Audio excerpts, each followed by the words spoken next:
গাজায় ইসরায়েলি হামলায় নিহত আরও শতাধিক ফিলিস্তিনি, অধিকাংশই ত্রাণ নিতে গিয়ে প্রাণ হারান। ইসরায়েলের সামরিক লক্ষ্যবস্তুতে হুতির হামলা।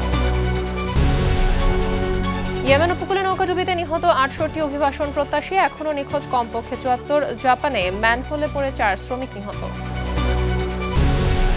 বিভিন্ন দেশের উপর নতুন শুল্ক আরোপ ট্রাম্পের। এই শুল্ক নীতি একাধিক মার্কিন পণ্যে প্রভাব ফেলবে বলে শঙ্কা যুক্তরাষ্ট্রের অর্থনীতিবিদদের।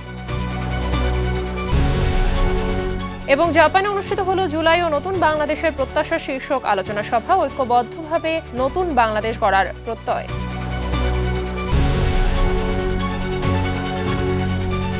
বিশ্বজুড়ে ঘটে যাওয়া দিনের গুরুত্বপূর্ণ ঘটনা বলে নিয়ে 8 নিয়মিত আয়োজন সারাদিনের বিশ্ব। আপনাদের সঙ্গে আছি আমি মাহবুবা জারিন রানা। ফিলিস্তিনের গাজা উপত্যকায় প্রতিনিয়ত দীর্ঘ হচ্ছে মৃত্যু মিছিল। রোববার উপত্যকার বিভিন্ন স্থানে ইসরায়েলি হামলায় নিহত হয়েছে অন্তত 119 জন, আহত হন কমপক্ষে 866 জন। নিহতদের অধিকাংশই ত্রাণ নিতে গিয়ে প্রাণ হারান বলে জানিয়েছে সংবাদ মাধ্যম আল জাজিরা। এদিকে ইসরায়েলের সামরিক লক্ষ্যবস্তুতে ক্ষেপণাস্ত্র হামলার দাবি করেছে ইয়েমেনের সশস্ত্র গোষ্ঠী হুতি। সামদানি প্রত্যয় রিপোর্ট। ধ্বংসস্তূপের মধ্যে হারানো প্রিয়জনের স্মৃতি হাতড়ে অনাহারের সঙ্গে লড়ে প্রতিনিয়ত একটু একটু করে নিশ্চিহ্ন হওয়ার পথে ফিলিস্তিনের গাজা উপত্যকা। বিভিন্ন মহলের আলোচনা, বিশ্বজুড়ে নিন্দার ঝড়, কোনো কিছুকেই তোয়াক্কা করছে না নেতানিয়াহুর প্রশাসন। উপত্যকাটিতে দীর্ঘ হচ্ছে লাশের সারি। হামাসের স্বাস্থ্য মন্ত্রণালয়ের বরাতে আল জাজিরা জানায়, রোববার ভোর থেকে লাগাতার হামলায় বিভিন্ন স্থান থেকে 119 জনের মরদেহ উদ্ধার করা হয়েছে। আহত হয়েছে প্রায় 866 জন। ক্ষুধার সঙ্গে লড়তে থাকা গাজার বাসিন্দাদের এক টুকরো রুটির জন্য অকাতরে প্রাণ দিতে হচ্ছে।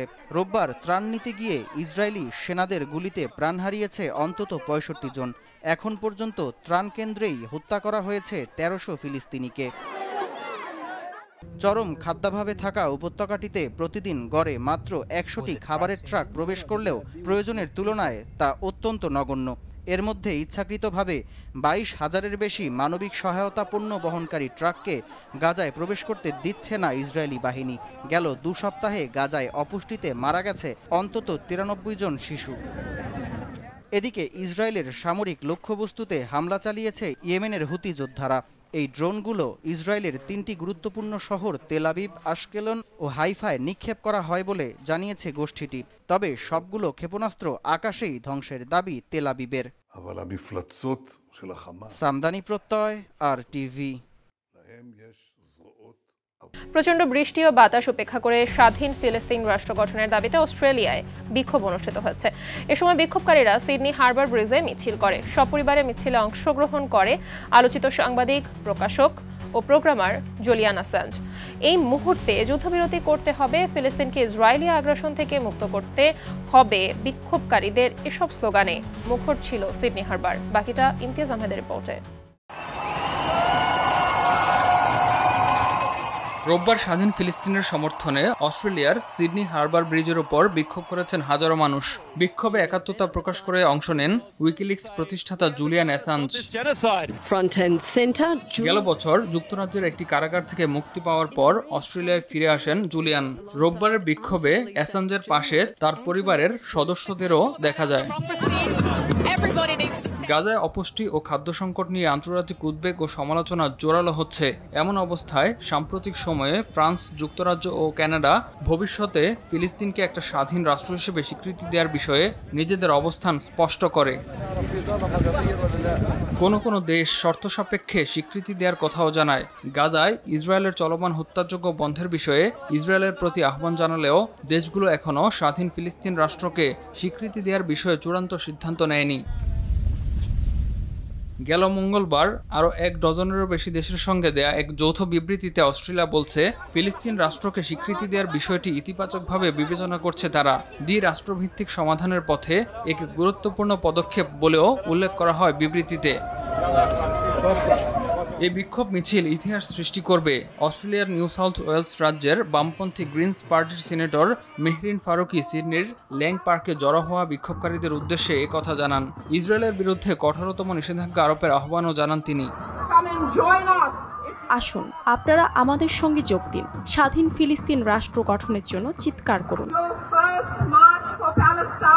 অস্ট্রেলিয়ার লেবার পার্টির এক আইন প্রণেতাও বিক্ষোভ মিছিলে অংশ নেন। এ সময় ফিলিস্তিনকে স্বীকৃতি দেওয়ার জন্য অস্ট্রেলীয় প্রধানমন্ত্রী অ্যান্থনি অ্যালবানিজের নেতৃত্বাধীন সরকারের প্রতি আহ্বান জানান তিনি। মিছিলে অংশ নেওয়া অনেকের হাতে ছিল নানা ধরনের প্রতিবাদী ব্যানার। এসব ব্যানারে গাজায় ইসরায়েলি নৃশংসতা শুরুর পর নিহত হওয়া হাজারো ফিলিস্তিনি শিশুর নাম লেখা ছিল। 2023 সালের 7 অক্টোবর থেকে ইসরায়েলি বাহিনীর হামলায় গাজায় প্রাণ হারিয়েছে প্রায় 61,000 ফিলিস্তিনি। ইমতিয়াজ আহমেদ, RTV। ইয়েমেন উপকূলে নৌকাডুবির ঘটনায় অন্তত 68 জন নিহত হয়েছে। এখনও নিখোঁজ রয়েছে কমপক্ষে 74 জন। এছাড়া এই ঘটনায় এখন পর্যন্ত অন্তত 12 জনকে জীবিত অবস্থায় উদ্ধার করা হয়েছে। শনিবার ইয়েমেনের আবিয়ান প্রদেশের আরব সাগরে দুর্যোগপ্রবণ আবহাওয়ার কারণে নৌকাটি দুর্ঘটনার কবলে পড়ে বলে এক প্রতিবেদনে নিশ্চিত করেছে সংবাদ মাধ্যম আল জাজিরা। নৌকাটিতে 154 জন আরোহী ছিলেন, যাদের বেশিরভাগই ইথিওপিয়ান। উন্নত জীবনের আশায় অবৈধভাবে ইয়েমেনের উদ্দেশ্যে যাত্রা করেছিল আফ্রিকান এই শরণার্থী ও অভিবাসন প্রত্যাশীরা। এদিকে প্রাণহানির এই ঘটনায় উদ্বেগ প্রকাশ করেছে জাতিসংঘের অভিবাসন সংস্থা IOM।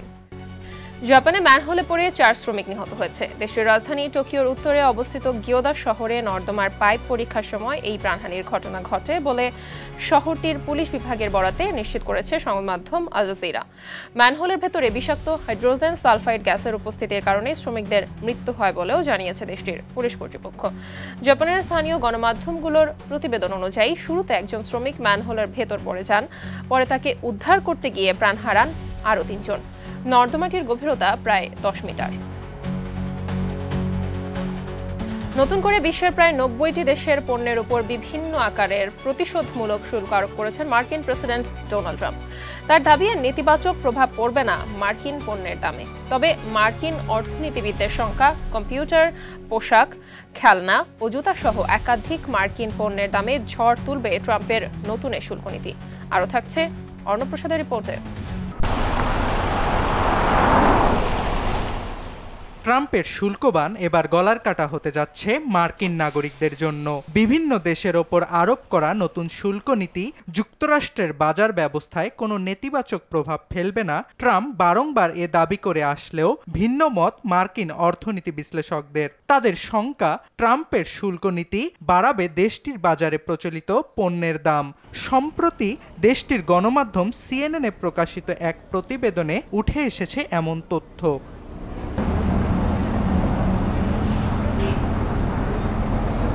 ঠিক কোন কোন পণ্যের ওপর ট্রাম্পের শুল্ক নীতির নেতিবাচক প্রভাব পড়তে যাচ্ছে তা নিয়ে শুরু হয়েছে বিস্তর আলোচনা। মার্কিন বাণিজ্য দপ্তরের তথ্য অনুযায়ী গেল বছর যুক্তরাষ্ট্রে আমদানি করা শীর্ষ পণ্যের মধ্যে কম্পিউটার অন্যতম। দেশটির বাজারে পণ্যটির শীর্ষ রপ্তানিকারক দেশ হল চীন, মেক্সিকো, তাইওয়ান ও ভিয়েতনাম। পাশাপাশি ভারতও যুক্তরাষ্ট্রের বাজারে পণ্যটির বড় সরবরাহকারী। যেহেতু দেশগুলো ট্রাম্পের উচ্চ শুল্ক আরোপের তালিকায় রয়েছে, তাই পণ্যগুলো কিনতে বাড়তি অর্থ খরচ করতে হবে মার্কিনীদের। ইয়েল বাজেট ল্যাবের অর্থনীতিবিদদের হিসাব অনুযায়ী ট্রাম্প ঘোষিত শুল্ক নীতি অনির্দিষ্টকালের জন্য কার্যকর থাকলে স্বল্প মেয়াদে অর্থাৎ 2 থেকে 3 বছরের মধ্যে কম্পিউটার সহ অন্যান্য ইলেকট্রনিক্স পণ্যের দাম বাড়বে আনুমানিক 18.2%। ইয়েল বাজেট ল্যাবের ধারণা, নতুন শুল্ক নীতির নেতিবাচক প্রভাব ফেলবে পোশাকের দামেও। সংস্থাটির শঙ্কা, পোশাকের দাম স্বল্প মেয়াদে 37.5% এবং দীর্ঘমেয়াদে 17.4% পর্যন্ত বাড়তে পারে। এছাড়াও জুতা, অ্যালকোহল, খেলনা এই পণ্যগুলোর জন্য মার্কিন নাগরিকদের অনেকাংশে নির্ভর করতে হয় বিদেশিদের ওপর। পণ্যগুলোর বেশিরভাগই আসে চীন থেকে। তাই বিশ্লেষকদের শঙ্কা, পণ্যগুলোর আমদানির একটি বড় অর্থ মার্কিন নাগরিকদের পকেট থেকে কাটবে ব্যবসায়ীরা।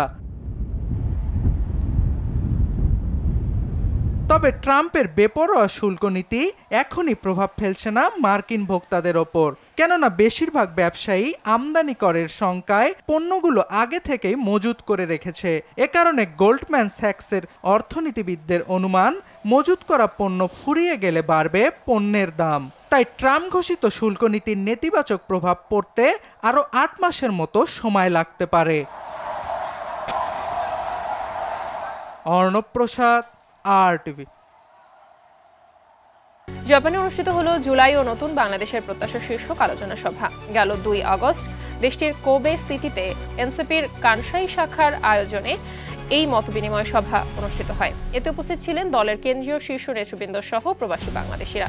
শিফাউল করিমের পাঠানো তথ্যচিত্রে বিস্তারিত থাকছে অর্ণব প্রসাদের রিপোর্টে। আমাদের যে আকাঙ্ক্ষাটা নিয়ে 2024 সালের জুলাই আগস্ট গণ অভ্যুত্থানের বর্ষপূর্তি উপলক্ষে জাপানের কোবে সিটিতে আলোচনা সভা অনুষ্ঠিত হয়েছে। জাপানস্থ জাতীয় নাগরিক পার্টি এনসিপির কানসাই শাখার উদ্যোগে এটি অনুষ্ঠিত হয়। ঐক্যবদ্ধভাবে নতুন বাংলাদেশ গড়ার প্রত্যয় ব্যক্ত করেন অনুষ্ঠানে অংশ নেয়া বক্তারা।